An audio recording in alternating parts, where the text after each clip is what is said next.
everybody. I got an interview that's happening now. I mean, when I do my little spiel and my guys come on, but I've been thinking about this. See, because one of the things that I try to do on the channel is I try to think of questions that you might ask. You being people who like me who don't know this stuff, so that I can get to some of those answers that maybe you got to really look hard to find in the book or whatever. And I got some questions for our guest today that I like, because I'm ready to ask them. This is what we do here on Strong Inspirations. I do what I can to bring it to you strong. I like to say straight, no chaser. So do me a favor, hit the subscribe button. Come on, now you see how much I'm coming at you. Hit the like button on these videos.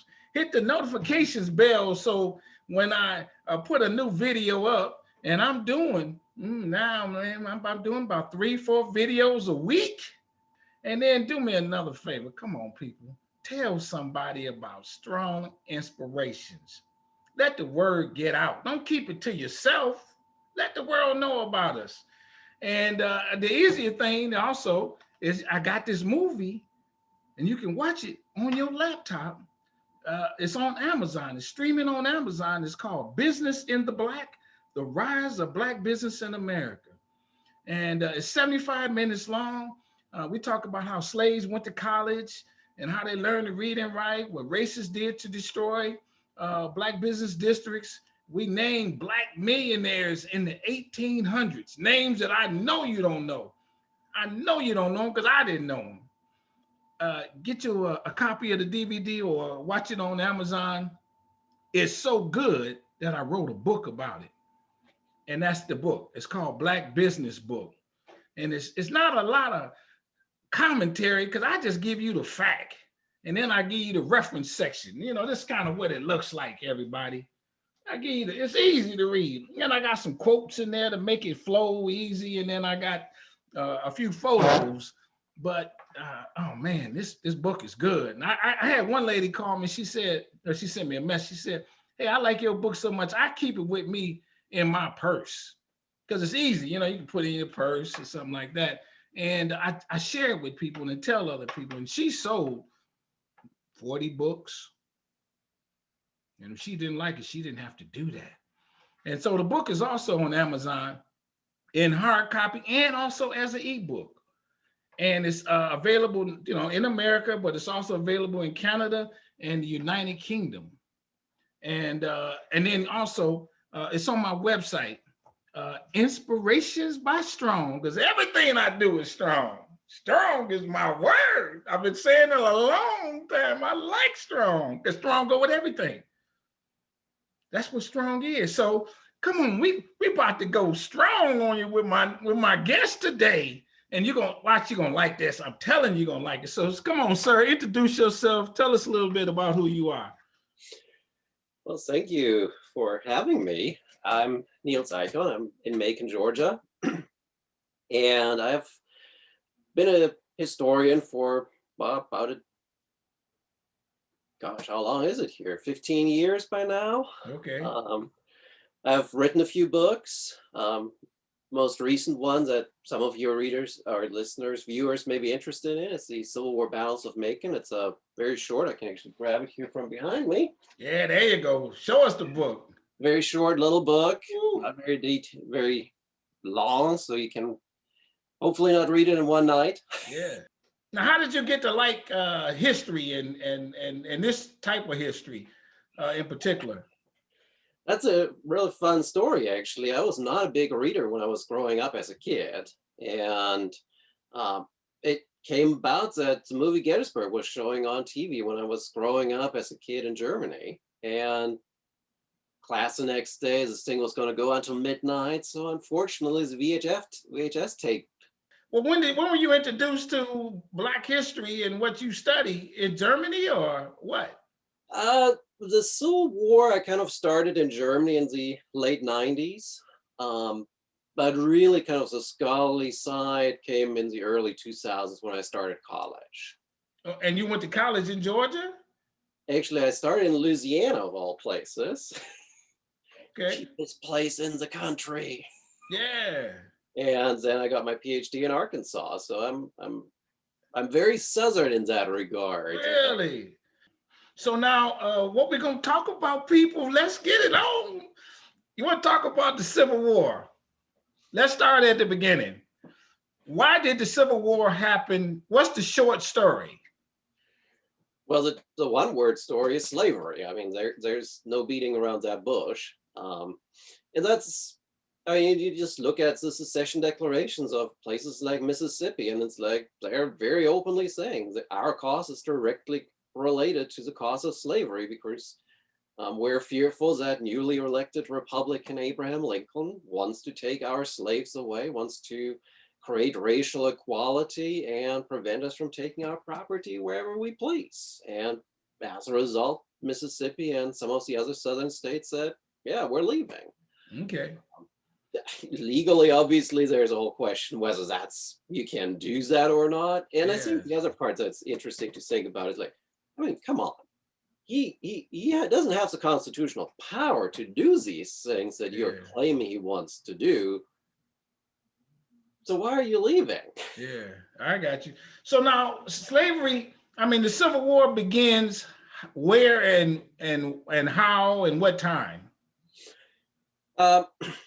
Actually, I would argue, I know I saw one or two of your videos, and obviously the official start date is April 12, 1861 in Fort Sumter, South Carolina. But I think when you really think about it, it starts as early as the 1850s, 1858, 56 maybe, in Kansas Territory, when you have these Southerners and Northerners competing of whether this territory should become a state and whether it should be a slave state or a free state. And I mean, they're shooting at each other.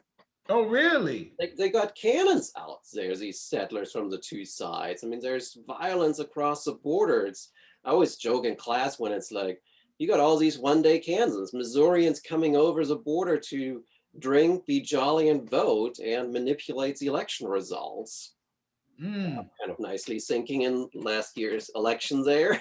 Okay. Now let me go back over. What you're saying is, and go back over that again. In that one state, they're fighting among themselves. They are, yes. So after Kansas becomes a territory, people from North and South are moving there because they want to turn this place into the next slave state or free state, because they think of it as so crucially important for their majority, especially in the Senate chamber. Mm-hmm. And the result is that, again, voter manipulation taking place on a vast scale here, and both sides are unwilling to surrender. So they're literally fighting it out. I mean, these sort of stories that we have, like John Brown. I mean, we all know John Brown as Harper's Ferry trying to create that slave rebellion, but he's fighting slavery supporters in Kansas years before that. Oh, really? Okay, so now are they killing among themselves, or just somebody loses the battle? Most of it is sort of like John Brown. He goes into slave owner territory, wakes some of the man up and murders some. So you have that kind of stuff happening. There's raids into cities that are pro free soil, as they call it, kind of the anti-slavery elements, and there's burning, there's destruction. It's not on the scale that we eventually see in the Civil War, but there's fighting, there's deaths happening here. Okay, now that's a little known story. I didn't know that one. So then and you said 1861, April 12th, they have, we're going to start this war at Fort Sumner. Yes. Fort Sumner is where? That's in Charleston, South Carolina, the hotbed of this secession movement that is now a new state on the world map. Okay, so who fires first? Does the Southerners fire first? Yeah. The first shots come from Southern cannons, somewhere around, I think, 4:30 a.m. in the morning. And I mean, there's this debate, right? It's like, I have that in one of my other books where it's like 19th century guy says, well, is the person that fires the first shot the responsible one, or is the one that makes the firing of the first shot a necessity the responsible one? So I think that's sometimes an interesting kind of conversation to have of who fires the first shot. Is that the person responsible or not? I mean, we could go back step by step and be like, plays a blame Now, game, but can you imagine this? So the guy who fires the shot is the cannon guy. He yeah, gets orders from his general, or now that have they? Well, let me ask you: have they started putting together an army, knowing that this might happen? most of the troops at Charleston Harbor would have been local South Carolinians and volunteers from other states. There's a story of like Edward Ruffin from Virginia, who was like an outspoken pro-slavery guy who comes down and he supposedly fires the first shot. We actually know he didn't, but in the mythology of the South, he's sort of like that heroic figure. And then it's sort of like the lines in is he fires the first shot, supposedly, and then when he hears about the surrender, he puts a gun in his mouth and blows his brains out. Wow. Because he doesn't want to live in a country where the US is victorious. So he's kind of like first shot and last shot. Oh, really? Of the Civil War. How far are the two troops when they fire the first shot? Now, so I guess what I imagine is you got the northern troops sitting at the fort. Mm-hmm. And you got the southern troops. Are they at the fort, or they like cross the street, or how close are they when they decide to shoot at each other? Basically, you have to imagine Charleston itself is on a peninsula. It's kind of with the Cooper and the Ashley River on each side. And then at the tip of Charleston, the two rivers merge and it becomes a large bay area. And in that bay is Fort Sumner. And the Confederate forces are all around the island surrounding that bay. And distance-wise, I would say we're talking closest probably 3 or 4 miles away. So there are some that are farther, obviously, but it's for a cannon of the time, it's very easy to overcome that distance. A cannon can shoot 3 miles? Oh yeah, easily. Oh, so when the first shot happens, what are they shooting at? The fort? Are they shooting at some people sitting in the bar, or what? What are they shooting at? They're literally shooting at the fort, but the fort is literally brick walls. I mean, they're thick, like, well, at the base, probably about 4 or 5 feet deep, and then they get thinner as you go up. So most of the shells initially, they're just bouncing off the walls. And that's really, basically imagine this first battle, quote unquote battle, as July 4th. There's a lot of pyrotechnics, there's a lot of glittering in the sky, a lot of loud noises, but in the end, there's not really much happening. Okay. Both sides are very well positioned, entrenched, defended against kind of shells hitting them. They're not firing at the city at this stage. So in the end result, the only casualties we have are after the battle is over and the surrender has taken place, and you literally have Colonel Anderson in the fort lowering the flag, doing the gun salute that is traditional, and one of the cannons blows up.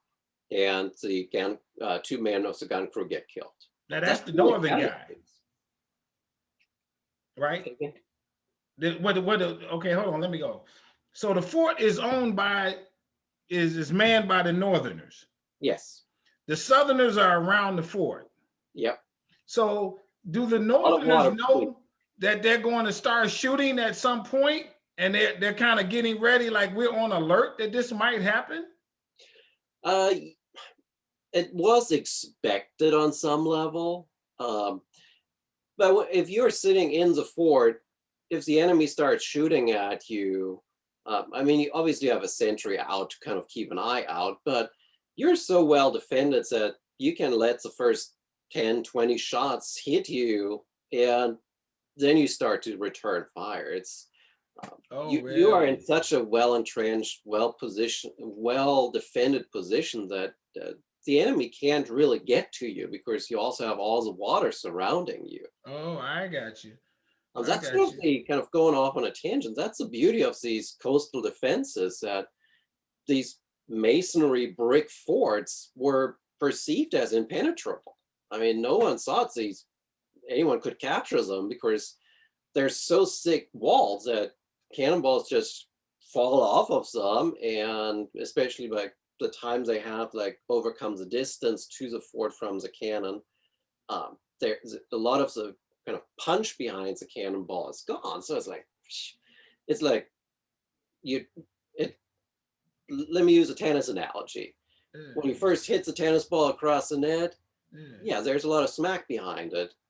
But if you try to hit your neighbor's house with it, Yeah, it's I not going got to you. have I much got impact. you. Now, the cannons that they're shooting, are those the cannons that we see on TV where you put a ball in the muzzle area, you take a light, you light it, and Yeah, it shoots off?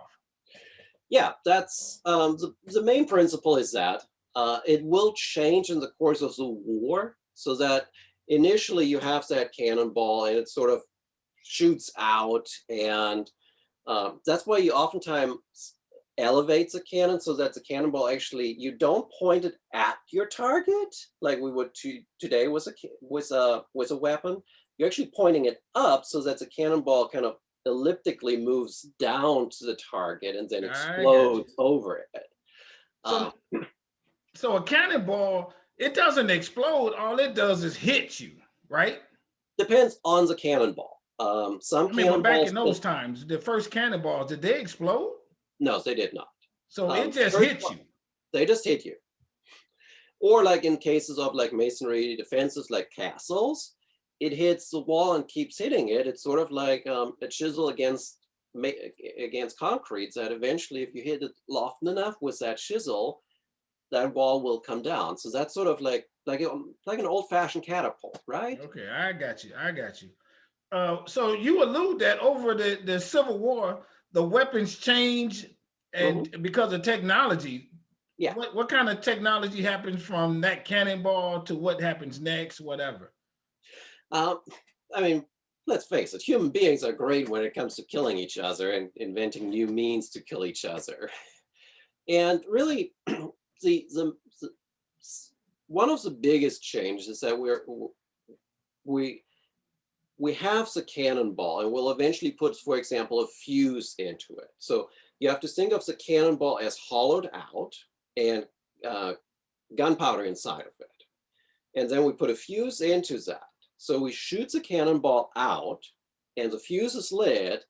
And when it reaches its destination over, for example, an enemy force, the fuse hopefully has burned down, the gunpowder inside the cannonball explodes, shatters the ball, and that shrapnel of that cannonball hits the enemy line and really causes Oh, damage. I got you.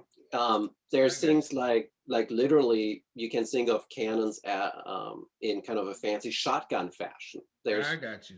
Now, things like now, that. when does that invention come in being after 61? Is that 62, 63, where they start Um, getting more innovative with the weaponry? some of it is already existing in 61. Um, what happens is that because of the size of the armies, and we're talking, I mean, Lincoln calls for 75,000 volunteers when the war starts For the North. for the North. All right, right. So that's a lot of men that need to be equipped. And unfortunately, that applies on both sides, North and South. Oftentimes they end up with like much older equipment. And that means that as a result, it's like you have some people that are still firing with weapons from the 1780s. And you have some people that fire with modern type weaponry. So it's tough to say when do they really bring all this I got innovation you. to I got you. I bear. got you. But it's really like, I would say the last 2 years of the war when we really see like that new technology on the I got you. battlefield. So you said the North have 75,000. How many does the South have at that point? Uh, I don't think Jefferson Davis ever makes an official kind of declaration and says, look, this is how many troops we need. Um, And Lincoln too will have to raise the number of troops again and again to deal with the emerging crisis that he has. But at the start, like first battle, we're looking at roughly parity. That both sides have roughly the same number. I want to say somewhere in the 30,000 range on the battlefield. Okay, so now what you're saying is, okay, so Lincoln has 75,000 troops. Did he get those troops in case there was a civil war, or that was the troops that he just had to protect America? That is troops that he calls on for the war. The U.S. Army at the start of the Civil War was about 14,000 in size. And that stretched over army, cavalry, and artillery, the three main branches. And you have to consider the vast majority of those forces are sitting in the West, in places like Fort Laramie, Fort Kearny, on the West Coast. They're fighting Native Americans in the West. Okay. And a number of those, especially the officer corps of the pre-war army, is heavily Southern. So a lot of those guys resign from the army to go south, fight for the South. And hold on. Okay, hold on. So now you got me going here. Okay, let me back up here. So Lincoln says, okay, they fired the shot at the fort. How soon after that does Lincoln say, hey, everybody, and he doesn't have a phone, so he sends a telegram out or whatever, and he puts paper leafs in different cities. It says, I'm looking for people who to fight for the North because we've been fired on at Fort Sumner and the war happens. How long would you think he decides to make that phone call, let's say, that telegram, and how soon does people start saying, I'm signing up? Actually, we know very well the timeline in this. We have the firing on April 12th. By April 15 or 16, Lincoln makes the call for the volunteers. So right. Within 3 days, he makes that decision. And within a week, first units are appearing in Washington. Okay. So they come from all over the country. They're coming from all over. The first units are from Massachusetts, New York, and I'm blanking on one other. How does he put a requirement of age? I just want men, that kind of thing. At this stage, at this stage, it's volunteers. So if you want to volunteer as a 40-year-old and you're in good health, you can come. If you want to volunteer as an 18-year-old, you can come. Once it goes below 18, we kind of run into issues. Okay. Obviously, people fudge the numbers and say, I'm 18 or I'm 16. And you get, unfortunately, kids that shouldn't be on the battlefield that will end up on the battlefield. Okay. But in general terms, what you end up with eventually when they move away from the volunteer force and actually draft people, is we're looking at roughly from about 18 to the late 30s. Okay. So he puts out the word, I'm looking for people, and the people from the North, they're only white people that do that, right? There can't be black people at that time. They cannot. Okay. And so these white people that choose, they're like, hey, I hate slavery. I don't like the institution. That's why I'm going to fight in this war. Actually, most of them don't. Most of them join because they're looking at the Southern Confederacy and say they committed treason, and we want to bring those guys back into the Union for what they did. You do have a good chunk of individuals, we're talking a small group that is very much in favor of abolition and wants to see this war about the end of slavery. There are individuals who criticize Lincoln and say, look, you need to make this war about slavery. Union sounds great and all, but it doesn't sell well. It doesn't have that kind of moral high ground. You need to make it about slavery. And Lincoln initially refuses because, in part, think about DC. Washington sits between Maryland, which is a slave state, didn't secede, stayed in the Union, and Virginia, which is a slave state that did leave. So Lincoln is sort of like, if he makes this war immediately about slavery, he will lose Maryland. And I mean, where do you put the capitals at? So that's sort of a very difficult decision. And most soldiers are in that kind of mind frame that they're like, no, we're fighting to bring the Union back together. Okay, so now when he got these Union soldiers, he asked them, "You all come to Washington D.C. This is where we're going to start out at. This is where the first." Part, yes.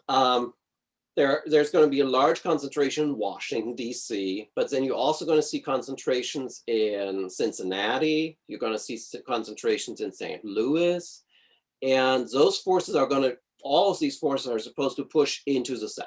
Okay. They're going to form into armies and they're going to advance into the South, kind of on a couple of different routes to kind of bring the South to submission. Okay. Now, are they, do he give them uniforms and they go to cabins? Do they do any training or anything like that?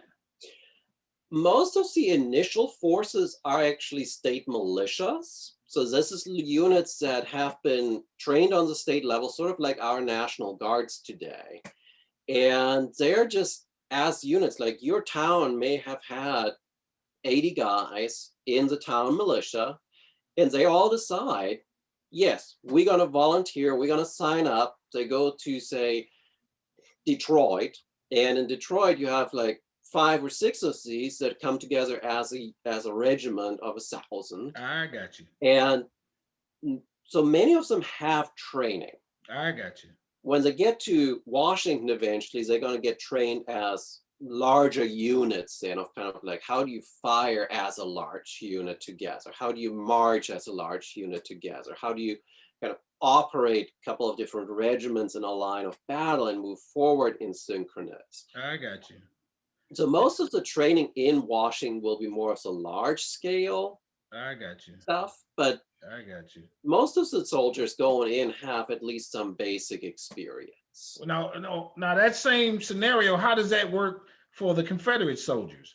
Same How do they recruit Confederate soldiers? Same scenario? Do they give them training? Same scenario. They usually state militia units that kind of form into regiments, go off to fight. Most of them have training of some form. Where you ask about outfits, in the United States, it will be the US government's job to outfit these troops. So it's like the US government will buy uniforms, shoes, socks, tents, weapons. On the southern side, it is the states that do it. So North Carolina troops are equipped by North Carolina. And the joke, of course, is then towards the end of the war, there's stockpiles of North Carolina uniforms sitting in Richmond. And North Carolina troops are some of the best outfitted troops in the entire Confederate Army. And then you have Virginia units who have their clothes falling apart on them, but they can't get the North Carolina uniforms because they are for North Carolina troops and they can't go to Virginia troops. I got you. Do they pay them? Do they pay the soldiers? Don't quote me on it. I think it's about $15 a month. Oh, but they do pay them. Okay. Yep. African-American soldiers, when after 63, they finally get allowed into the US military or US Army specifically, they initially receive less pay, but there's protest against it, and then they are being given the same pay eventually. Oh, okay. So now when they fight, is it more of an offensive of the northern troops and the southern troops are waiting on them? Because the southern troops are not going up into northern territories trying to win. They're just sitting back waiting on the northern troops. Is that mostly the case? In most cases, yes. And there's two or three small exceptions to the rule of, like, Gettysburg is one that you actually have a southern invasion. Perryville is another where you actually have a southern invasion into Kentucky. You can see it as a northern state if you like. But in general terms, yes, it's on the grand scale. Confederate forces will sort of sit back and await the enemy to come to them. But even often on the battlefield, that is the case, that it's the US forces that will strike and try and take out the enemy. Which of course then means that because the enemy sits in an entrenched position or has the high ground or has a forest to protect them, they have much better ability to survive on the battlefield than the enemy charging up against them. Mm. Is there a strategy that the Northern troops might employ that was smart? Okay, because if I'm coming at you and you're sitting in the bushes in the back, I might not know when I'm gonna run into you anyway. Well, that's true. I I mean, this is the difficulty. We're talking 19th century warfare, and unfortunately, a lot of it is down to like two armies shooting at each other. One side gives out eventually. But I really looking at the Civil War, when I think about it, there's two individuals that I usually think of when it comes to kind of innovative fighting style. And one of them down here in Georgia is not really liked, but it's Sherman. William Tecumseh Sherman is a great innovator because he is one of the few individuals at this stage who understands the importance of psychological warfare. It's not just about winning on the battlefield, it's also to break the civilian spirit. Because in the end, that's really what matters. You need to make sure that the people say to the government, we're tired of war, stop. And that's really, I think, one of the innovations that Sherman brings to this war, that says, we got to make the South howl. We make them understand that this was a mistake on their part, and we'll make them suffer. How did Sherman get all the way to Georgia when he has to go past all those other slave territories? He's won battles along the way, and now he's there. Is that how they usually do it? Well, Sherman, yeah, let's go with Sherman. Sherman is a great story, actually, because he is at the first battle of the war, and Bull Run in the summer of 1861. And he does fairly well. And then he gets transferred to Ohio. And he constantly asks for like more troops. I need to defend I think he's in Cincinnati. And people eventually say, Sherman is crazy. Get rid of him. He's just a fear monger. So he gets put out of pasture for a moment there. And Sherman then gets back into the game with Ulysses S. Grant, becomes a commander of one of the units in Grant's armies, rises through the ranks. And it's Sherman actually is only kind of on the route to Atlanta that kind of starts in Nashville. We have in December of 1862 a battle just south of Nashville. Then we get in the summer of 1863, we get a campaign towards Chattanooga.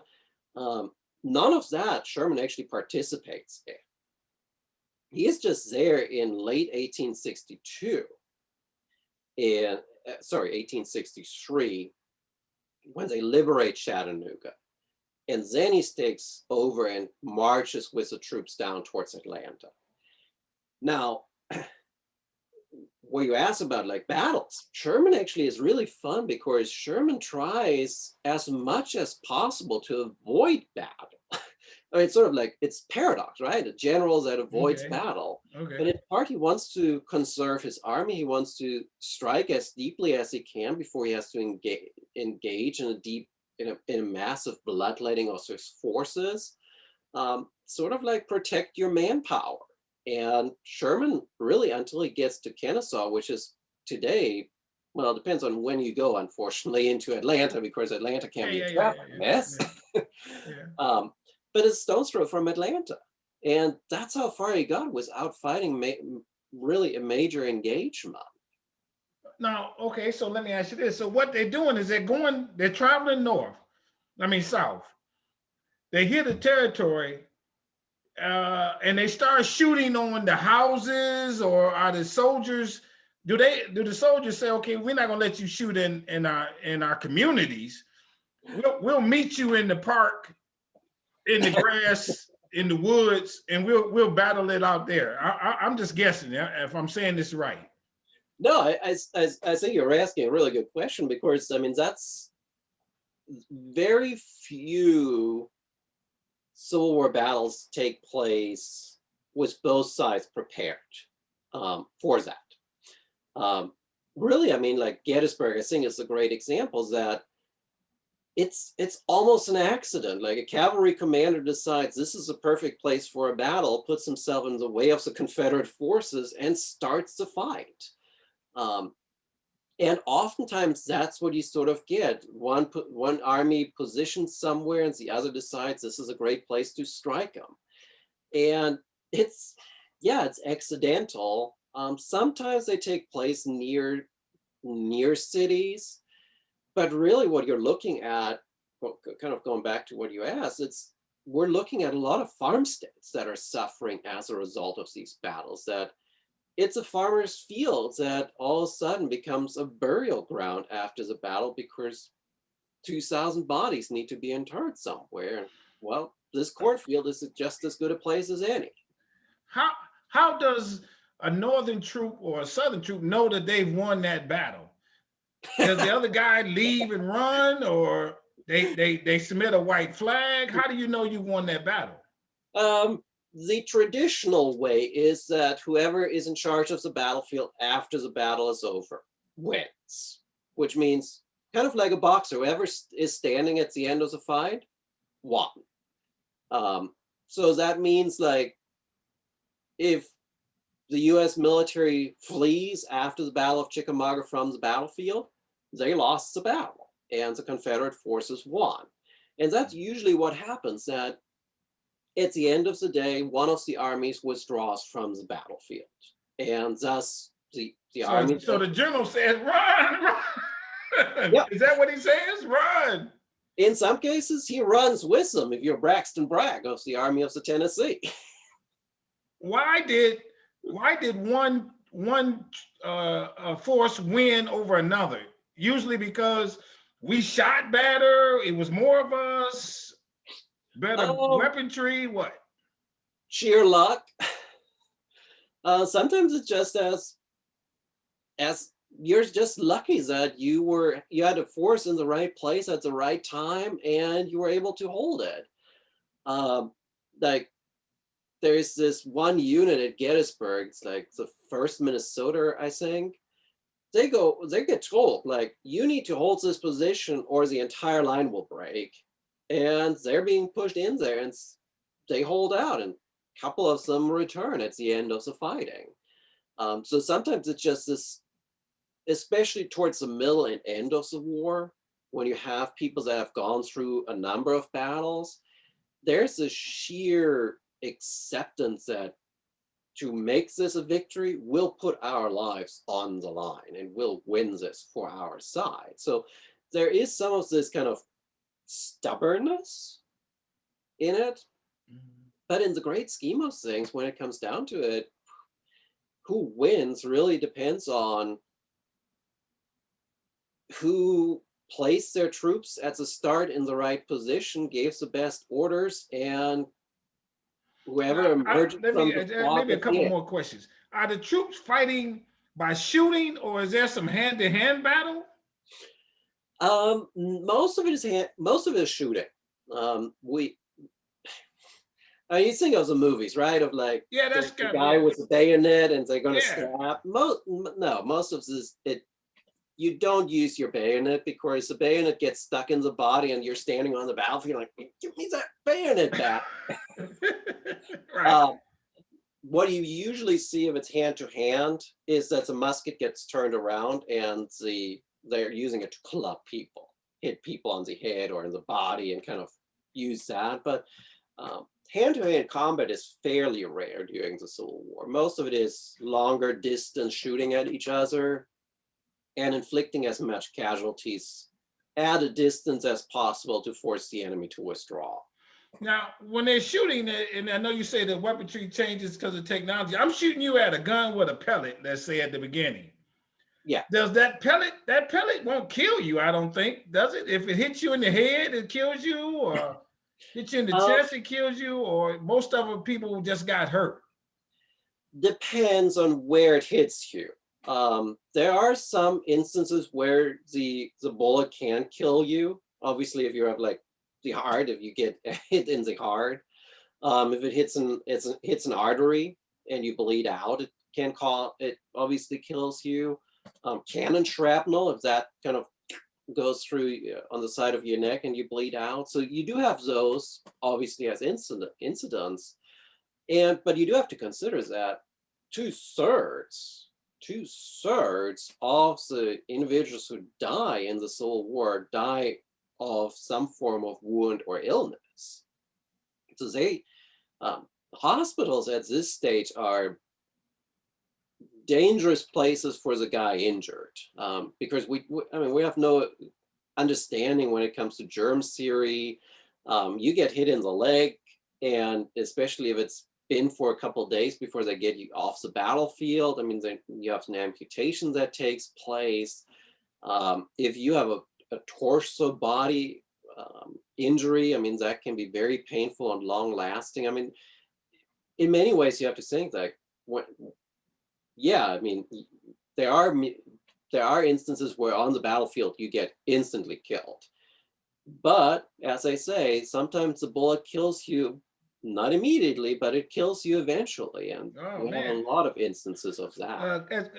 Okay, I'm in a battle. I get shot with one of these pellets in my leg, and the troop is coming towards me. Do they capture me and make me a prisoner, or and so now I'm a prisoner in the northern jail somewhere close to the battlefield?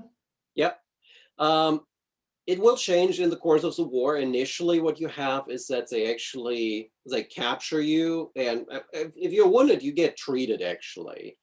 And what will happen very soon after the battle is that you got taken to a temporary prison somewhere nearby, and then you will be what they call paroled.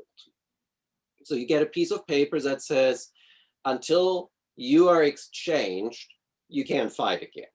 And what happens then is that there's this system where it's like a soldier is exchanged for a soldier. A lieutenant has probably about 10 or 15 soldiers that are exchanged in their stead. So it's this very intricate system of like, they just didn't want to have prisoner of war camps. And that does change by 1864 when that ends.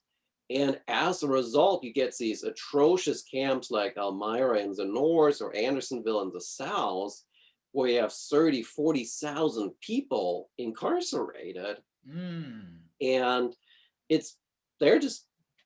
and this is sort of the high point of the war too, where it's like these large armies slugging it out against each other. And it's a horrible experience for the soldiers. Okay. Now, do the soldiers, we thought it's funny, okay, I'm a Southern soldier and I say I'm gonna go fight, and I go to a battle, and then all of a sudden I see all my buddies getting killed or getting maimed. Are there a lot of deserters during the battle that they say, forget it, man, I don't want that to happen to me, and they run somewhere? What happens there? And I'm talking about on both sides. Yeah, and you do have, I mean, it's always an issue that there are individuals who will desert, and especially in the South, you will see it much more frequently towards the end of the war, because the soldiers are looking at the overwhelming numbers that they're facing, the desolate situation in the camps, the lack of food and uniforms, and then they get calls and letters, not calls. They get letters from home that say, these requisition agents, tax collectors, they took half our crop. Our farm is falling apart. We need you to come home and work the fields, because otherwise we're starving to death. So there's a lot of different factors that pull on the soldier to leave, abscond from the army. There are instances where a soldier just sort of takes a leave and they disappear for a while and then come back to their units. Very dangerous, because technically as a deserter, you could suffer the death penalty. And say that again, after what? After you desert, you get the death penalty from your people. Yeah, the desertation can be punished by a firing squad. Wow. So, Man. Now, I guess another question comes to mind. When the soldiers are killed in the battle, what happens to their body? Who buries them? After the battle, there will be burial details that come. Sometimes it's units from the armies that stay behind to do that, and there's pictures of places like Gettysburg, where it's literally they dig a small grave and they dump the body in and put a little bit of dirt on top. Sometimes it's trenches that existed during the battle where all the soldiers get dumped into and just dirt covered on top. The result is that oftentimes you end up with like 2-3 years later, you can find the skeletons scattered all over the place again, because scavengers, dogs, hawks will go to the battlefields and dig these animals, these soldier bodies up, and we'll eventually see the emergence of the national cemeteries. So the U.S. side will dig up these bodies, reinter them on a national cemetery, proper burial, proper grave marker, trying to identify who the individuals were. On the southern side, it's civilians in the local communities that sometimes do that they reinter bodies from the battlefields. There was probably about a decade ago, I mean, let that sink in, like 140 years after the battle, they actually discovered a mass grave at Shiloh, I mean, of Confederate soldiers. I mean, it's 140 years after the battle, and we're still finding bodies and graves that we didn't know about. My last question, did the North win the war, or they just gave up? Is that the same thing? Well, I mean, in the end, we have the surrender of the Confederate forces first, and the biggest one that we always think about, April 9th, 1865 at Appomattox courthouse, where Robert E. Lee's army surrenders to Ulysses S. Grant's army. So yes, in the end, on the military side, the U.S. wins the war. The Confederate forces surrender. There's never, however, an official peace treaty, because, I mean, you have to consider the Confederacy is a state in rebellion, or it's an international power, depending on how you want to interpret it. Now, I always like to think in terms of the South lost the war. They lost the fighting. I mean, there's no two ways around that. They had more casualties. They had, well, proportionately, yes. They suffered. But in the end, at least in the South, they're still in charge. I mean, there's that brief interlude in Reconstruction where we do have right. I got you there. equality Yeah, and everything. Yeah. But we have Jim Crow laws. We have Confederate monuments. So in the South presents itself as the winner of the war on some level. Oh, really? So it's sort of like they lost the war, but they won, at least in the South, the history, right? The attitude of slavery still, yes, that they were still able to keep exactly. going. Wow. And then last thing, were Black soldiers from the North, when were they able to be and join their army? And then when were they able to shoot at the white Southerners? Because I know the brothers once they got involved, they got them running around. You couldn't shoot them. They shot better. How did that go? With Lincoln's Emancipation Proclamations, African Americans are allowed to enlist. So you do have that finally in 1863. You start to see the first units coming out, kind of getting ready for fighting by April, May of 63. There are some before that, but they're not really U.S. It's sort of a really gray area when you look at things like the 1st South Carolina or the 1st Louisiana Native Guard. Now, African Americans want to fight. The government and the military, however, still thinks of it as the white man's war. So they will use a large chunk of African American units for garrison duties, for transport purposes, freeing up white soldiers to send to the front lines and leaving, like in like Fort Pillow or in Memphis or in Nashville, African American units to do the kind of policing of the area. We do have combat experience, though. I mean, yes, a lot of African Americans in U.S. military units do not fight, but there are a significant number who do fight. And you have them outside of Richmond, Petersburg in the kind of in the summer, fall of 1864.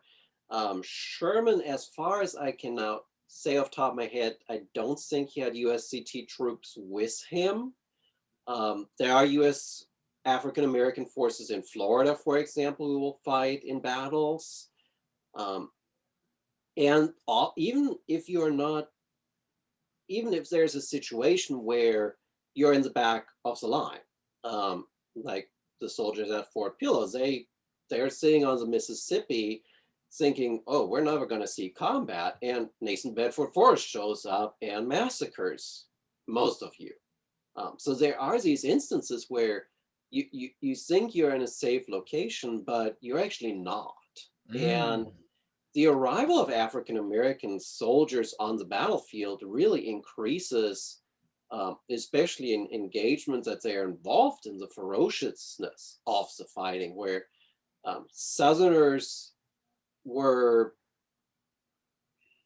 compassionate is probably the wrong word when we talk about war and battles, but they were more compassionate towards white enemies that they were firing at and fighting on the battlefields than they were to African Americans. Yeah, sure.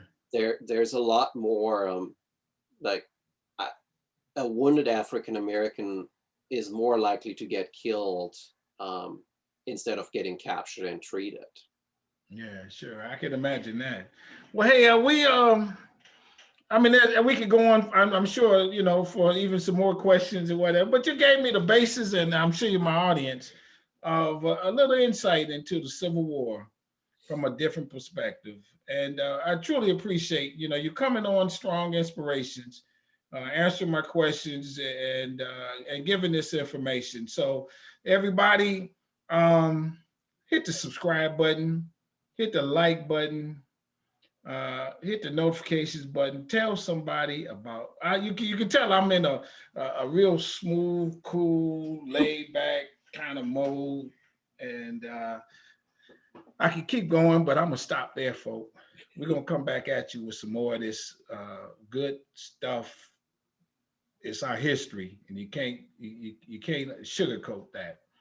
Thank you again for being on there. You stay strong, you stay safe, you stay on your grind. I appreciate you coming on. Everybody, I'm going to just say goodbye. We out. Thank you so very much. Bye-bye.